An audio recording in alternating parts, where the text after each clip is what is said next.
कहते हैं ना, घर का भेदी लंका ढाए। आखिरकार सीडीएस बिपिन रावत के लिए कर्नाटक सरकार ने जो ऑर्डर दिया है वो बेहद जरूरी है भारत के लिए। तो वहीं जम्मू कश्मीर के एक बैंक ने भी बड़ा एक्शन लिया है। तो वहीं दूसरी तरफ सीडीएस बिपिन रावत से किया गया वादा को निभाने के लिए रूस इजराइल एक साथ आए। भारत की लद्दाख टेंशन को दूर करने के लिए दोनों ने सबसे बड़ा कदम उठाया। जानेंगे इन खबरों को विस्तार से। वैसे तो सीडीएस बिपिन रावत के सम्मान में पूरा देश झुक गया और न सिर्फ नम आंखों से विदाई दी, बल्कि सीडीएस बिपिन रावत ने जो भारत के लिए किया उसे कभी भूला भी नहीं जा सकेगा। कैलाश रेंज में तैनाती और कब्जा हो या फिर बड़ी रणनीति हो, हर जगह सीडीएस बिपिन रावत काफी आगे रहे और उनके आने के बाद ही सेना में बड़े रिफॉर्म्स चालू हुए, बड़े बदलाव शुरू हुए और जो बदलाव शुरू हुए हैं वो अगर उसी तरीके से चलते रहे तो अगले 4-5 साल में सेना का एक अलग ही रूप देखने को मिलेगा। ये पूरी दुनिया मानती है और कहीं न कहीं पूरी दुनिया इस बात के लिए दुख प्रकट कर रही है कि भारत ने असमय अपने महान सैनिक को खो दिया। पर इन सब में एक तबका ऐसा भी था जो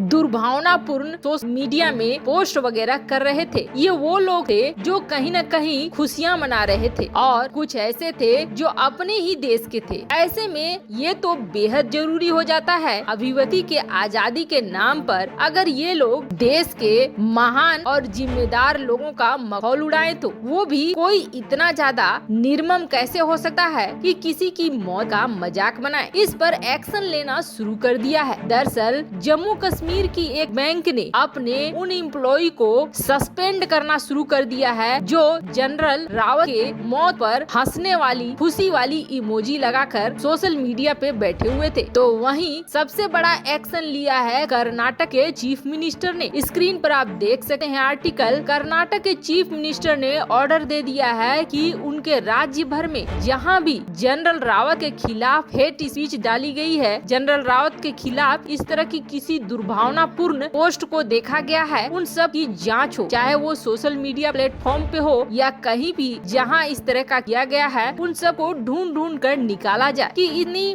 बड़ी दुखद घटना पर कोई हंस कैसे सकता है और माहौल कैसे बना सकता है। वैसे इस तरह के एक्शन बेहद जरूरी है। भले भारत चीन न बने, लेकिन अपने देश में अनुशासन का होना जरूरी है। जब तक अनुशासन नहीं होगा तब तक देश एक नहीं रहेगा। ऐसे तो अभिव्यक्ति के आजादी के नाम पर धीरे धीरे एक अलग राह ही पकड़ लेंगे इस तरह की मानसिकता वाले लोग। खैर, जहाँ एक तरफ ये हो रहा है तो वहीं दूसरी तरफ भारत की मदद करने के लिए भारत के दो बड़े दोस्त साथ आए हैं। एक तो इजराइल और दूसरा रूस भी साथ आया है। दरअसल रूस के बारे में जहां तक बात की जाए, रूस हाल के अपने निर्णय से बार बार चौंका रहा है चीन को। चीन चाहता था कि भारत को S-400 न दे रूस, लेकिन भारत को S-400 दे दिया रूस ने, वो भी समय पर। यानी भारत इसका इस्तेमाल अपनी सीमा को सुरक्षित करने के लिए कर सकता है। तो वहीं भारत एकमात्र ऐसा देश है जो अमेरिका और रूस दोनों के साथ बैलेंस बनाकर चल रहा है। वैसे तो अमेरिका के साथ भारत ने लेमुआ, कामकासा जैसे एग्रीमेंट साइन किए हैं और अमेरिका अपने सहयोगियों को अपने अनुसार चलाता है, लेकिन भारत एक ऐसा देश है जो अपने पॉलिसी पर चलता है, अपने पॉलिसी को निर्धारित करता है। इसी क्रम में लगातार अमेरिका के ये कहने के बावजूद कि भारत के ऊपर काटसा प्रतिबंध लग सकते हैं, भारत ने एक नहीं मानी और भारत ने रूस के साथ अब एक नई डील कर ली है। और इसका खुलासा किसी और ने नहीं बल्कि रूस के रक्षा मंत्री ने किया है। और सर्गेई सुगागेव ने कई सारी बातें बोली, लेकिन इस बात का खुलासा नहीं किया है कि भारत ने कितनी बड़ी संख्या में ये डील की है और कितने डॉलर की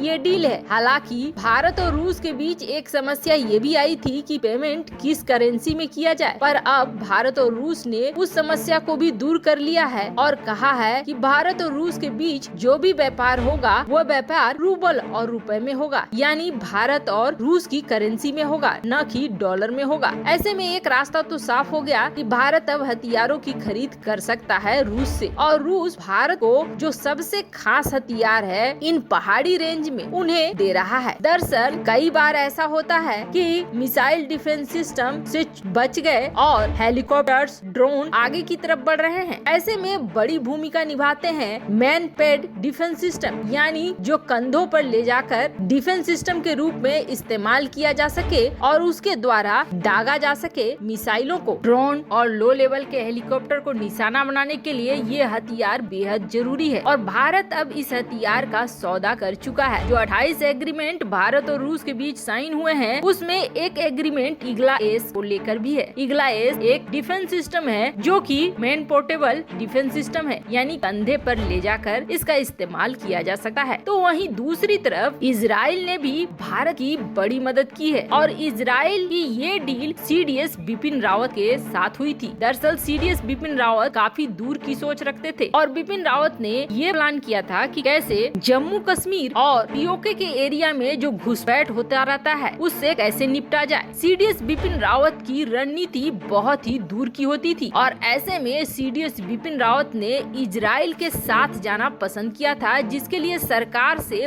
बड़ी अनुमति ली थी। सरकार के साथ सीडीएस बिपिन रावत ने एक बड़े गन की डील के लिए बात की थी और ये डील आखिरकार हो भी गई। दरअसल भारत ने किलर मशीन गन का ऑर्डर दिया था जो इजराइल अपने अलग अलग ऑपरेशंस में इस्तेमाल करता है। ऐसे खास ऑपरेशन जो दूर से ही निशाना लगाना हो आतंकियों को, उग्रवादियों को, उसके लिए इजराइल इस गन का इस्तेमाल करता है और भारत के सीडीएस ये चाहते थे कि ये गन भारत में भी आ जाए ताकि पीओके के एरिया से जो घुसपैठ होती है उसके लिए हेलीकॉप्टर से ही सीधे निशाना लगाना आतंकियों के ऊपर आसान हो जाए, खास तौर पर सघन इलाकों में। इजराइल का कहना ये है कि ये मशीन गन दुश्मन को संभलने का मौका नहीं देती है और 1200 मीटर की दूरी से ही बहुत ही सटीक निशाना लगाती है। भारत ने ऐसे 5000 NJ5 मशीन गन का ऑर्डर दिया है और अब इजराइल उसकी डिलीवरी शुरू कर चुका है। वैसे हाल में जो हालात बने थे पीओके के एरिया में और जम्मू कश्मीर के एरिया में, उसे देखते हुए सीडीएस का